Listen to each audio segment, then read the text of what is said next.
but I like the editing process. It's You do? fun. Okay, Yeah. that's Okay, cool. I think this works out well. And then the only thing I'm gonna ask is that since the camera is being wonky, just make sure you project when you talk. Oh, and yeah. let me see which way I should stand. I'm gonna stand here, and when you answer your question, just make eye contact. Just with you? me. Okay. Yeah. Okay. Okay. So the first question I have for you is, could you tell me your first and last name, how to spell it, and then like what title I should refer to you as? Okay. So, like, are we video recording right now? Yep. Oh my gosh. Okay. My name is LeKyndra Wathrago, also known as Amina. Most of my clientele know me as Amina. I've been going by that name for the past 10 years, but I switched it back to LeKyndra, so I always like to incorporate AKA. It's spelled L-E, capital K-Y-N-D-R-A, and my marriage last name is O-U-E-D-R-A-O-G-O. And what was the other question? Whatever title you want me to refer to you as. Oh, you can call me, my salon name is One Beauty Natural Beauty, and I am the founder and owner of that salon. So you can just call me Kyndra. Okay. Yeah, Kendra's fine. Yeah, or LeKyndra. Let's do LeKyndra. Okay. So LeKyndra, can you walk me through One Beauty Natural Beauty, kind of what that is, why you started it, all of that? Yeah, sure. So One Beauty Natural Beauty LLC was established in 2013 in Indianapolis, Indiana, as an all-natural hair care salon, where I specialized only in natural hair, where I did repairs on the natural hair.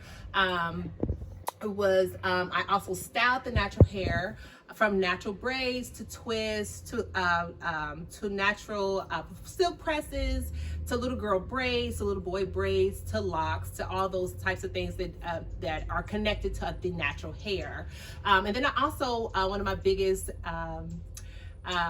establishments in the salon was educating on natural hair, which a lot of our African American young ladies, up to adult women, knew very little of our natural hair. So I did a lot of educating. I taught a lot of detangling methods, parting methods, shampoo, condition, product methods, and then also styling the hair.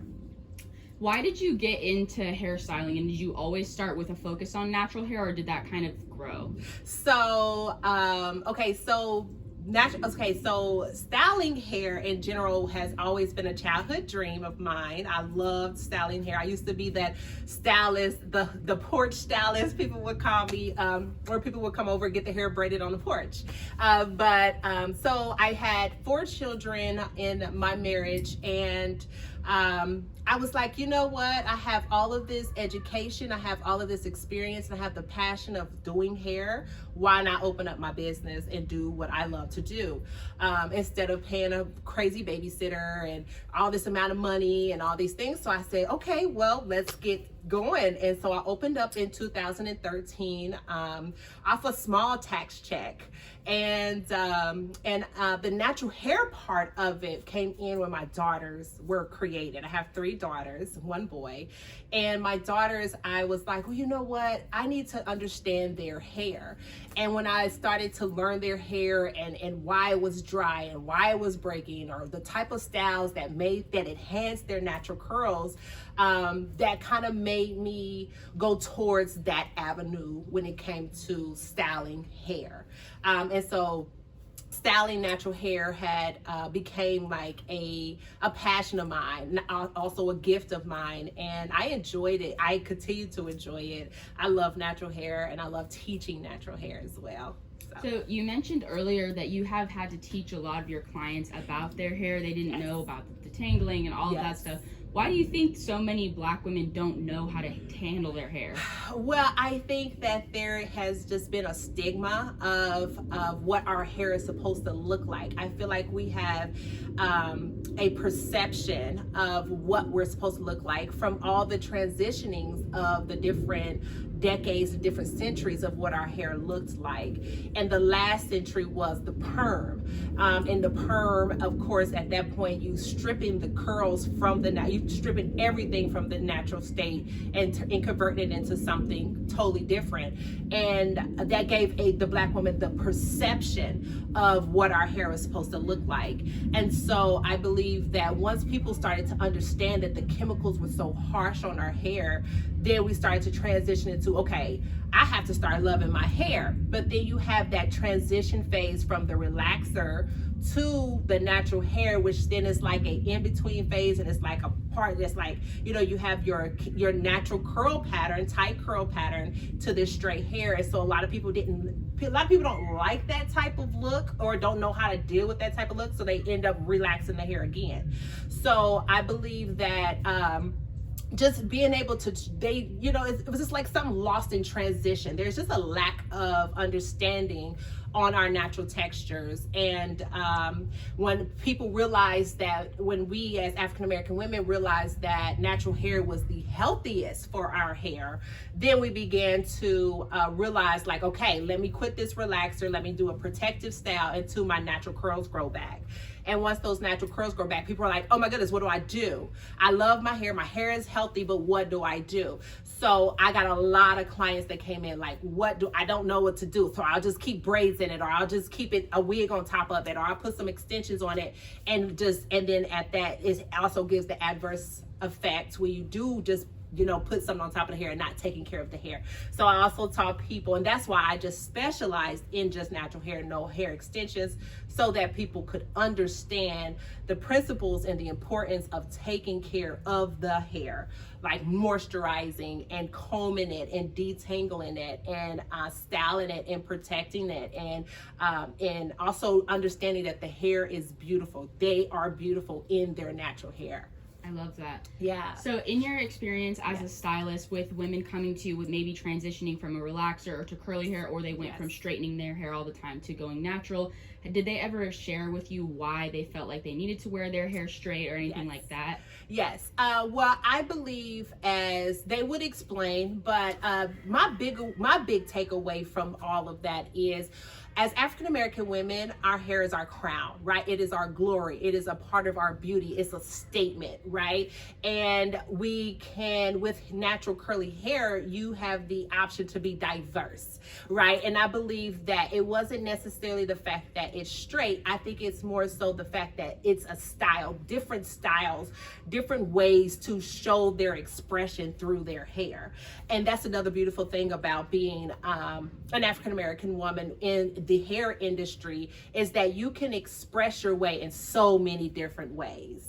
Braids, twists, natural curl patterns, straight. And then, as you see on my logo, I have all 4 different women, different complexions, but also 4 different hairstyles, and rocking it in an elegant way, rocking it in a sophisticated way, and still being acknowledged like, it's me. It's a part of me. It is me. That's awesome. Yeah. I love that. You also segued perfectly into wanting to talk about the Crown Act, because you said natural hair is your crown, however which way you want to wear it. So are you familiar with the Crown Act?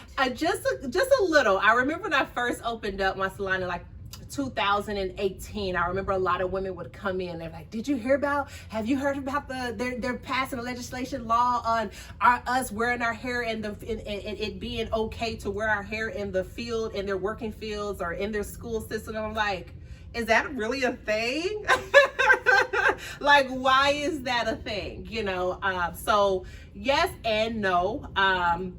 And what I have learned was kind of just through the grapevine, or someone experiencing discrimination, especially in the school systems, through young girls, when it comes to them wearing their natural curly hair at its natural state. Mm-hmm. Yes. Well, I don't know if you're familiar with any updates that have happened with the Crown Act, but they passed it in Tucson recently, and then a few months ago, actually 2 months ago, they passed it in Tempe, which is why I wanted to speak to a person who is running a natural hair salon in Tempe. be. Yes. Get your perspective on what do you think this means for our community of Black women or Black people with natural hair generally. Okay, so I believe that is amazing that it has passed. It's just really unfortunate that it has to be in the law, just because this is what we're born with. Our hair. This is our hair. This is our children's hair. This is our sons' natural textures of their hair. And for it to have to be passed through a law or be discriminated against is it really is kind of embarrassing, in all honesty. But it is a beautiful thing that it has been passed, and hopefully it will be a law now to not discriminate against it, but nevertheless, it is a beautiful thing, because since I've been here in Tempe, I have met so many African American women in Arizona that are very insecure about their hair, and I truly believe it's because of the percentage of the African American community here in Arizona. And also, I've met so many women that hair is unkept here, because I believe it's if you have less than 6% of people you see, and the rest of the people, 80-90% are straight haired, or hair that's silky, or hair that's fine, or hair that's easy to manage, I think that can make one feel really insecure. But to know that it is okay to walk into school or walk in a workplace and be okay with the natural hair that comes from your childbirth, I think that's a phenomenal thing. When the Crown Act was initially introduced at the federal level, they used a study that Dove conducted, and they spoke to a lot of Black women across the country. Okay. And even though it's not illegal to wear your hair natural, a lot of women wore their hair straight because they felt like it wasn't accepted in the workplace. Like what you're saying, everybody around you has straight hair, you feel out of place if yours is curly or in Bantu knots or in twists or whatever. Right. So what would you say to any women now who are still insecure about their hair? Okay, I would definitely tell the ladies and gentlemen that are insecure about their hair to do research on their hair, or to find, and in that research, hopefully they can find someone that specializes in natural hair that can inspire them and motivate them and encourage them that natural hair is okay. And not only is natural hair okay, but just expressing yourself through your crown is okay as an African American woman, in any facet, whether it's straight, whether it's curly, whether it's braided, whether it's Bantu knot, whether it's twisted, whatever it may be, it's an expression. And that's just a part of the being. That's just a part of the person. And I believe that's something that is per person, but just do your research. And we are in this the state of the century where education is in abundance. You could go anywhere, go on social media, go to your next door neighbor, and you'll find history on everything, research on everything, knowledge on everything. You kind of touched on this a little bit, but in your own words, what would you say makes natural hair so beautiful? What would you say makes the crown that Black people have generally so beautiful? Okay, it is beautiful because it is a part of the person. It is a part of an expression. It is a God's given birthright of the person. And what makes it beautiful is because when I see hair, an African American woman's hair, I see a part of her. I see what's internally with her, whether it's sticking up straight or whether it's full and bountiful, whether it's straight, whether it's braided to the back. It is a part of her. And I believe I love people. So I believe all people are beautiful. And I believe on every crown, every set of hair, it's an expression, and it's an expression of you emphasizing a part of your beauty, like wearing makeup. It just enhances the person. Yeah. I love that. Yeah. And then, is there anything else that you want to touch on, or anything that you'd like to add that you don't think I covered? Absolutely. I love the fact that we are speaking on the Crown Act. This is what the video is on. But I also want to emphasize that we are one, right? And once we can get past the fact of what someone's hair looks like, what someone's complexion is, where someone grew up, someone's nationality, someone's figure, someone's the external things, then we can become one. We can become more relatable as a mankind, which mankind is, we're all beings, right? And we are all seeking something within, and that is that oneness, that is that connection, that is that embracing one another for who they are and in their authenticity, you know, no matter their age, no matter their ethnicity, no matter their sexuality, no matter what it may be, just being okay with being you as a person, which makes a beautiful rainbow of people. And then there's just one last question that I had. Yes. So not me, but people are trying to get the Crown Act passed at the state level. Yes. So if somehow, some way, a politician were able to see this video and they're Yes. like, I don't know if I want the Crown Act to be in Arizona, what would be your selling point?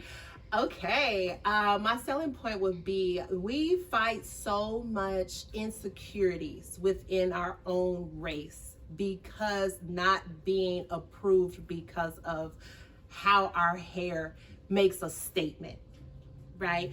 And because the way our hair makes a statement sets us apart from someone that can throw their hair in a ponytail or wash and go, you know, where as an African American person, we were born this way. It is a birthright to be able to wear my natural hair in any facet, in any manner, just like any other race, you know. And so it's inevitable for us to be able to not be able to feel appreciated or connected to another being because of something that we were born with that we had no control over. That's perfect. I think you worded that very, very well. That was awesome. There was a lot of times when I wanted to start clapping. I was like, that's a good point. That's a good point. You said that well. Good job. Good. Yeah. Cool.